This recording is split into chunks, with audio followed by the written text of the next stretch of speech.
नमस्कार दोस्तों, मैं हूं डॉक्टर पायल रघुवंशी और आज हम गर्भावस्था में होने वाले एक बहुत ही important screening test double marker test के बारे में बात करेंगे।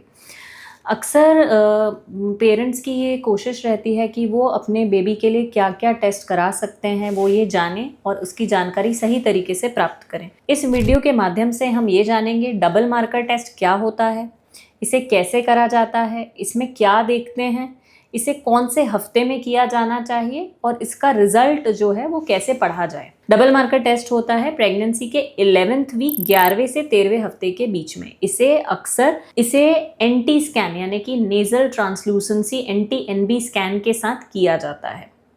ये एक ब्लड टेस्ट है और इसमें हम दो तरीके के हॉर्मोन्स देखते हैं माँ के ब्लड में। दो तरीके के हॉर्मोन्स देखे जाते हैं जिनका नाम है बीटा HCG का लेवल और PAP-A pregnancy associated plasma protein A।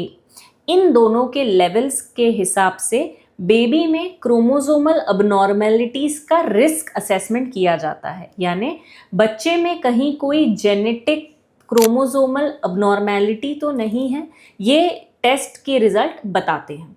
अब क्या क्रोमोसोमल अबनॉर्मेलिटीज़ का रिस्क हमें इससे पता चलता है? इससे 3 तरीके की क्रोमोसोमल अबनॉर्मेलिटीज़ पता चलती हैं। पहला होता है down syndrome, trisomy 21, Patau syndrome और एडवर्ड सिंड्रोम।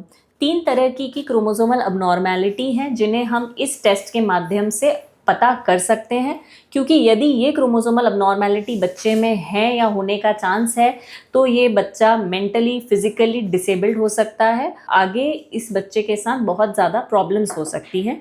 इन क्रोमोसोमल अबनॉर्मेलिटीज़ को हम पहले ही इस टेस्ट के माध्यम से पता कर सकते हैं। ये टेस्ट कैसे किया जाता है? ये एक ब्लड टेस्ट है, यानी प्रेग्नेंट महिला का ब्लड इन 2 हॉर्मोन्स के लिए टेस्ट किया जाता है। इसकी रिपोर्ट को NT-NB सोनोग्राफी जो आपकी 11वें से 13वें हफ्ते में होती है, जिसे हम अर्ली एनोमली स्कैन भी कहते हैं, उसके साथ इसके रिजल्ट को कंबाइन किया जाता है। एक ग्राफिकल रिकॉर्डिंग और रिजल्ट आता है जिसमें रिस्क ज़्यादा, हाई रिस्क या लो रिस्क ऐसा करके रिपोर्ट आती है। ध्यान रखिए, ये एक स्क्रीनिंग टेस्ट है, यानी यदि आपकी रिपोर्ट में डबल मार्कर की रिपोर्ट में आता है लो रिस्क, यानी आप सेफ हैं, आपका बच्चा ठीक है, मतलब बच्चे ठीक होने की प्रोबेबिलिटी ज़्यादा है।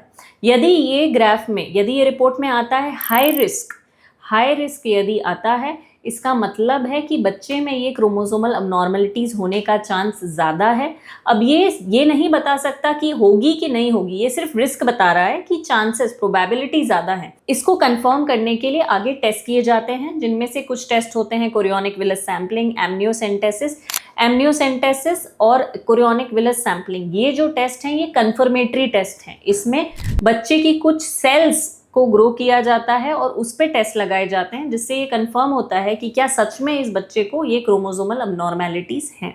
तो यदि आपका डबल मार्कर लो रिस्क आया है तो घबराने की बिल्कुल भी बात नहीं है, लेकिन यदि वो हाई रिस्क आया है तो भी इतना ज़्यादा घबराने की बात नहीं है, क्योंकि आगे इसे कंफर्म करने के लिए दूसरे टेस्ट करे जाएंगे जिसमें कंफर्म होगा कि ये अबनॉर्मेलिटी है या नहीं है। ध्यान रखें, ये एक डायग्नोस्टिक टेस्ट नहीं है, यानी कंफर्मेटरी नहीं है, ये एक स्क्रीनिंग टेस्ट है। ये सिर्फ एक प्रोबेबिलिटी बता रहा है, हम इसे आगे दूसरे टेस्ट से कंफर्म कर सकते हैं।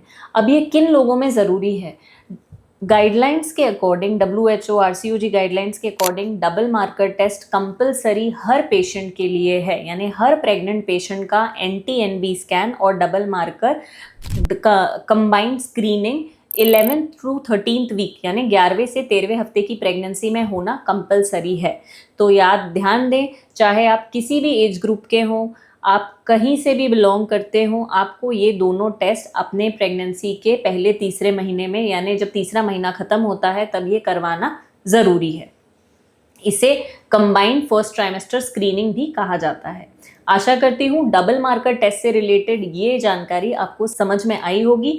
इससे रिलेटेड वीडियोस जानने के लिए इस वीडियो को लाइक, सब्सक्राइब और शेयर ज़रूर करें। धन्यवाद। कितने मिनट का हो गया?